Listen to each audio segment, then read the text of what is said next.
नमस्कार दोस्तों, आज जैसा कि आपको पता है 10 फरवरी है, आज वोट डल रही हैं। आइए यहाँ हमारे साथ कुछ युवा साथी हैं, इनसे बात करते हैं इन्होंने किस मुद्दे पर, किन बातों पर वोट की है आज। भाई साहब नमस्कार, क्या नाम है? नमस्कार, मेरा नाम गौरव है। जी गौरव जी, आज आप वोट दे के आए हैं, मुझे लगता है आप युवा हैं, आपका पहला ही मत है ऐसा लगता है, तो कैसा लग रहा है वोट डाल के? सर्वप्रथम तो मैं आपके सभी दर्शकों को बताना चाहूँगा, जो भी मेरी बात सुन पा रहे हैं और अगर आज ही मेरी आवाज़ उन तक जा रही है, आपने अगर अभी तक मतदान नहीं किया है तो मतदान करिए, क्योंकि भारतीय स्वतंत्रता के बाद जब हमारा संविधान बना, उसमें जो सबसे बड़ा अधिकार किसी भी व्यक्ति को मिला वो मतदान का ही है। और आप मानिए, मैं अपने अंतर्मन से बहुत ही प्रफुल्लित हूँ, क्योंकि आज मैंने अपने जीवन का पहला मतदान किया है और मेरा मतदान इतने अच्छे कार्य में गया है जिससे मेरा देश, मेरा प्रदेश सुरक्षित होगा, मजबूत होगा। और जो विश्वगुरु भारत जो था, जो हमारी प्राचीन सभ्यता थी, उस तरफ ले जाने वाली पार्टी, उस तरफ ले जाने वाले दल को मैंने अपना मतदान दिया है।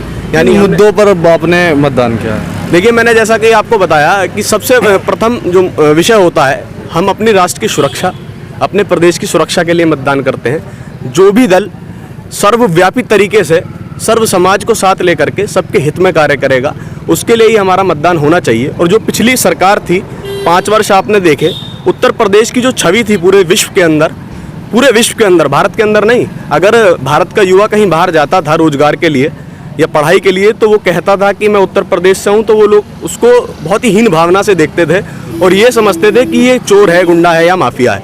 लेकिन पिछले 5 वर्षों में सरकार ने जिस तरह से प्रदेश का विकास किया है, प्रदेश की छवि पूरे विश्व में एक बहुत ही सभ्य प्रदेश के रूप में बनाई है, उसी सरकार को हम लोगों ने, हम सभी युवाओं ने मतदान किया है, उसी सरकार के कार्यकाल को जारी रखवाने के लिए। तो हमने भारतीय जनता पार्टी के लिए मतदान किया। भारतीय जनता पार्टी के लिए मतदान किया है। अच्छा भाई साहब, आपका क्या कहना है? जी बताइए भूषण जी।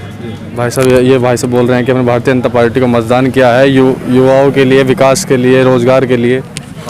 जी बिल्कुल भाई, बिल्कुल सही बोल रहे हैं। आज जैसा कि इन्होंने बताया कि इनका ये पहला मतदान था, तो इनमें उसको लेकर उत्साह भी दिखाई पड़ रहा होगा, क्योंकि मेरा तो देखिए दूसरा मतदान ये रहा है।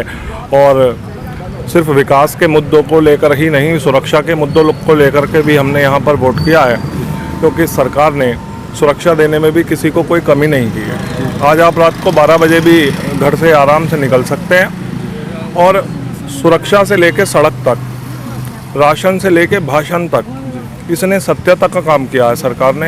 ये सरकार युवाओं की सरकार है, युवाओं को अपने पैरों पे खड़ा करने का काम इस सरकार ने किया है। और पुनः दोबारा से ये सरकार 300 पार के साथ में आप योगी जी को पुनः दोबारा मुख्यमंत्री की कुर्सी पर विराजमान देखेंगे।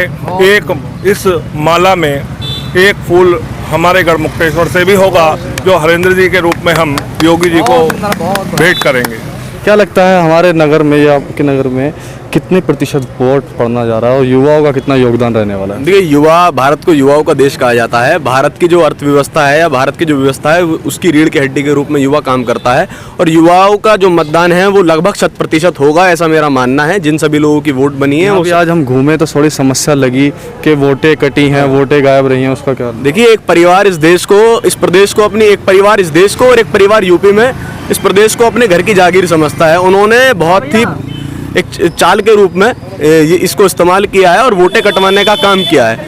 लेकिन इसका जवाब भी हमारे जो बाकी जिनकी वोट बन पाई है वो मुंह तोड़ तरीके से देंगे। जी, वोट डल पा रही है। हाँ, वोट डल पा रही है, लेकिन बहुत एक भारी संख्या में वोटें कटी हैं, ये बात हम आपकी मानेंगे। आपकी चूक रही है।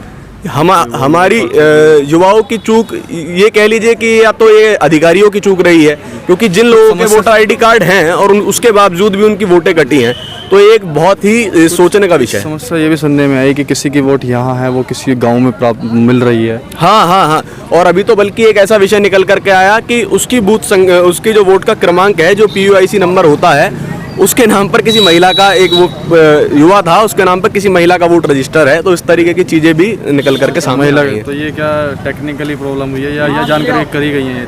ये तो देखिए जांच का विषय है, इसको गंभीरता से लेना चाहिए, क्योंकि ये भी एक बहुत बड़ा अपराध ही है। क्योंकि ये तो एक तरीके से जो हमारे लोकतांत्रिक अधिकार हैं उनका हनन ही है। ये भी एक जांच का विषय है और मेरा आग्रह है सभी आला अधिकारियों से कि इसकी जांच कराई जाए और बहुत ही इस विषय को संज्ञान में लेने की आवश्यकता है। नमस्ते बहन जी, क्या नाम है आपका? मेरा नाम सीमा आहूजा। आज आप वोट डाल के आई हैं, कैसा लग रहा है?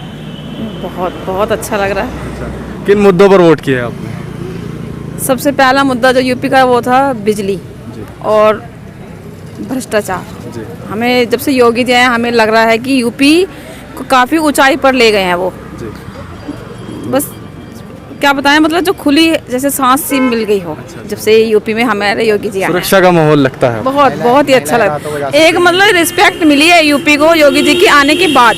अच्छा। अब दिल्ली इससे पहले वो कहते रहे यूपी तो ऐसा है, यूपी वैसा है, लेकिन अब इन 5 सालों में यूपी काफ़ी ऊंचाई पर पहुंच गया है। अच्छा, यूपी काफ़ी ऊंचाई पर पहुंच गया है। बहुत बहुत ऊंचाई पर पहुंचा है और हमें बहुत एक वो है प्राउड की हमारे योगी जी यहाँ के मंत्री दोबारा बने दोबारा बने मुख्यमंत्री? दोबारा बने और बार बार बने। अच्छा, भाई साहब का नाम क्या है? अमित कुमार नाम है मेरा।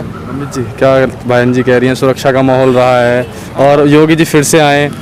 हाँ बिल्कुल आने भी चाहिए, क्योंकि योगी जी ने खुद हमारे प्रदेश में गुंडागर्दी बिल्कुल ख़त्म कर दी है। महिलाएं कहीं भी रात को जा सकती हैं, आ जा सकती हैं और काफ़ी काम करे हैं, जैसे कि गरीबों को मकान दिए 2.5 लाख रुपए दिए हैं और राशन की डबल राशन मिल रहा है। और वैसे भी हाल ही में एक घोषणा पत्र जाहिर कराया इन्होंने कि उसमें साल में 2 होली और दिवाली को सिलेंडर देंगे।